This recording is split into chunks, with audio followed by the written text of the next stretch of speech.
right, who has the juice in the East? Sean Little, Alex Monaco, Juice Bar. Don't forget to subscribe, rate, review. All right, Sean. Favorite series in the East so far? Heat, Cavs, as we speak, only played one game. Boston Magic only played one game. They go tonight. They're not. They're definitely not in the running for favorite. No, so. no. I do. I want to start with getting your thoughts on Doc going to the podium, halfway to golfing with Larry David, clearly, because he's not too worried about it. And all I can think about is Costanza's boss, Kruger, who constantly would say he's not too worried about anything. And then they're bankrupt and all out of a job. But 2-0, going back to Milwaukee, he's not too worried about it. I think they got to be extremely worried about it. Dame played game 2, not game 1. What'd you see from Milwaukee POV? Do they have a shot? If you watch both of those games, it looks like Milwaukee has zero shot against them, period. Simple as that. Are you impressed with the Pacers as well?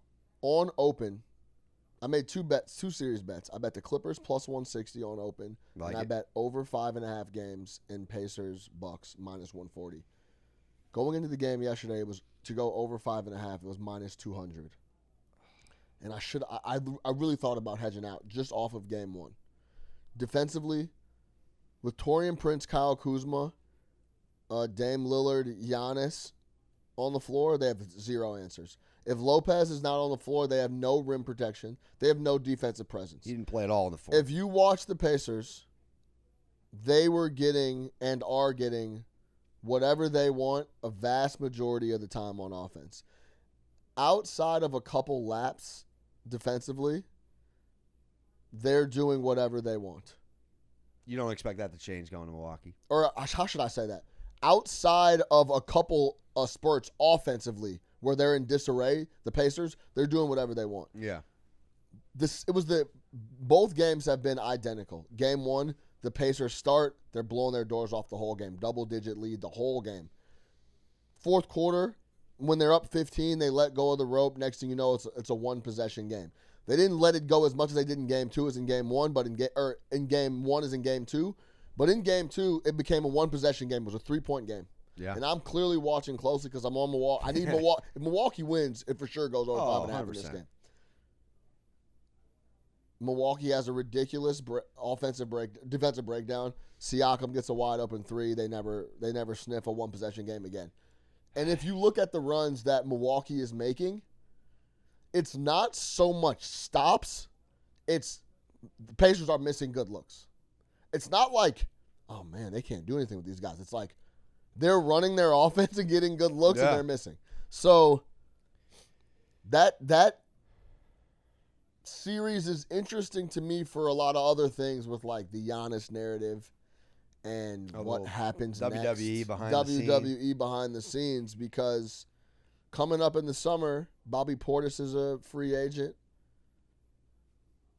Giannis, Dame, I want to say Dame's situation is viable, but I know a couple of their key guys. Did you see anything in Game 1 without Dame defensively you liked more with Milwaukee? That it was a little better, but not by much. And then with Dame on the floor, they're like the worst team in the NBA against point guards. Halliburton was kind of brutal from the field last night. They still got the W. Pretty comfy at the end of the day after a couple big shots late. Is it more about Milwaukee's D or more about what, like, the Pacers just, they know this is 2 years in a row now, top high-octane offense. Like, this is just Carlisle. They know their personnel. They're freaking 8-9 deep. Yeah. They just, we don't really look at them like a real threat, probably because of the defensive side, but my goodness, they're shooting the lights out. The Cavs, the Boston Celtics, the Thunder, the Pacers, the Knicks, they just have a lot better players and are a little deeper than most. The Knicks not so much on the deep side, but, like, if you want to just get to the nuts and bolts, if you go, you could name 7 or 8 guys on the Cavs legitimately that are good. Yeah. You can name 7 guys, 8 guys on the Boston Celtics that are legitimately good or fit very specifically to their system. Peyton Pritchard just won 6th Man of the Year yesterday. Right. The Thunder, 7 deep, all very good, all know their roles, all playing their roles really well. If you go to the Milwaukee Bucks, AJ Green, Hail Mary. They don't have any. They don't have any players. They don't have any. Like the roster's old as dirt. So old. It's gotta be the grossest roster and they're in the just NBA. not deep. And what's really spooky is Giannis goes on an absolute tear 2 games in a row. Bobby Portis damn near scored 30. I know. They lost. When they get back home, will they steal a game? Maybe. I honestly think this is going to end 4-1. God, Celtics this team now. was 8 wins down the. 6-1 down the stretch. No, So the Pacers I have think the they were 8-0 juice. down the stretch. I think they were 8-0 because I was thinking about Minnesota for a second. They went 8-0 down the April stretch. Do they have is this from Doc's perspective? Last thing, I don't want to spend too much more time on it. Is there any coaching adjustment? Is there any new reshuffled starting 5? Anything you can do in the You can't reshuffle room. a starting 5 and you don't have any players. They don't have any players. Well, I mean, you know what I'm saying? Like, what I'm saying is maybe you need- could take Kuz, put him on the bench, start AJ Green. Yeah, maybe, it needs to like be- something little like that. Gary Trent and those guys are gonna. Torian Prince are gonna have to play a lot better. That's their only. Trent gave him nothing. Yeah, in game that's 2. their only way that they could get back into it. So for me, Pacers have the juice right now in the East. What about you? Yeah, Pacers without question. I mean, anything out of Orlando gave them quite a competitive first half. I think they're up a point. What do you think about what happens with no Tatum now in Game 2? No Tatum tonight. I'm feeling a Celtics win. I mean, game probably goes under. I think it's a game total under type deal. Wait, it's 197.5. That is on. It was 199 before Tatum, but yeah, 199 or 197 now. This is going to be a real test. Magic team totals like 92.5. Yeah, this could be one of those Banchero triple-double nights. I mean, that's a good question. I think this is now I was so against Missoula and his lack of his age, and that was my whole slander last year. I think he's an old wise one in a mid-30s frame. He knows the team. He knows the team very well. I don't know that they skip too much of a beat tonight. This could be one of those games where there's a reminder superstar of how missing, deep- and then how deep they are. Yeah, exactly. I agree. Did you see? Did you see Missoula's reaction to the Tatum foul, where he was stopping the doctor from going to told him help get him? up. Yeah, that's a mindset right there. I That's mean, a his culture. mom, though, tipped the hand a little being outside of the locker room, right? She said, "You want me to go to the Orlando locker room?" Did you see that? Tatum's walking back. Mama Tatum, you need me to go to the Orlando locker room and say something. Gotta love it. She said that? Oh, yeah. St. Louis, baby. Was Deuce there, too? I don't know if Did Deuce Deuce say anything? Did Did Deuce say anything?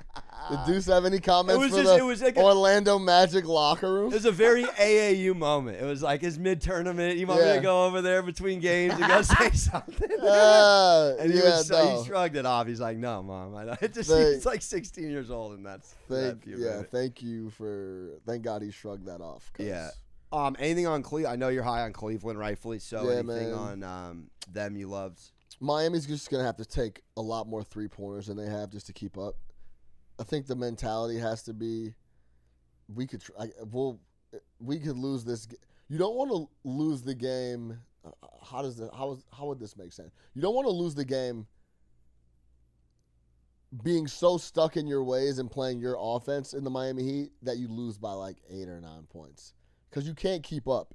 Yeah. If you play your style at your best way, you still can't keep up. I know, and they did play very Heat. So I think you have to go about it as like, let's just try to get up as more threes and keep up with them that way. And if we lose by 30, then whatever.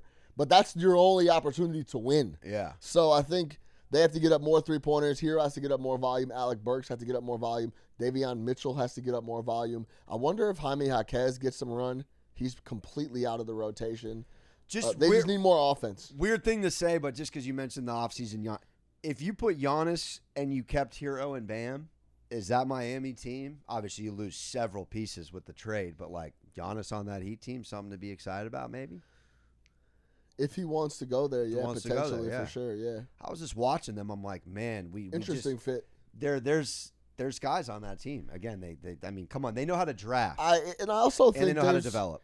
There's only a few guys you rework entire rosters for and even move other stars to get, and Giannis is one of them. And Milwaukee needs to get younger. And like Miami's very young. you could package up Bam in a Giannis type of deal. Yeah, you know what I mean? So That's true. there's a few guys that are here, like Bam's an all-star. He could get packed up in a heartbeat for Giannis. Yeah. So, But yeah, in the East, we got Pacers. We got they got a little bit of juice. we got Hey, Cavs. like it or not, Pistons got some juice. They just got to put that flame out in Game 3 or Game 4 here for the Knicks. Yeah. But, yeah, those two teams got the juice in the East. Yeah, I think we're in lockstep. We got the C's, the Cavs, the Pacers all moving on. And come back for the West. The West is riveting on the Juice Bar. Make sure to check out the Juice Bar across all mediums. We're on Apple. We're on Spotify. Sean Little at Chicago Flow. Alex Monaco at Moneyline Monaco. We are rocking every week at MSG Networks. Tune in.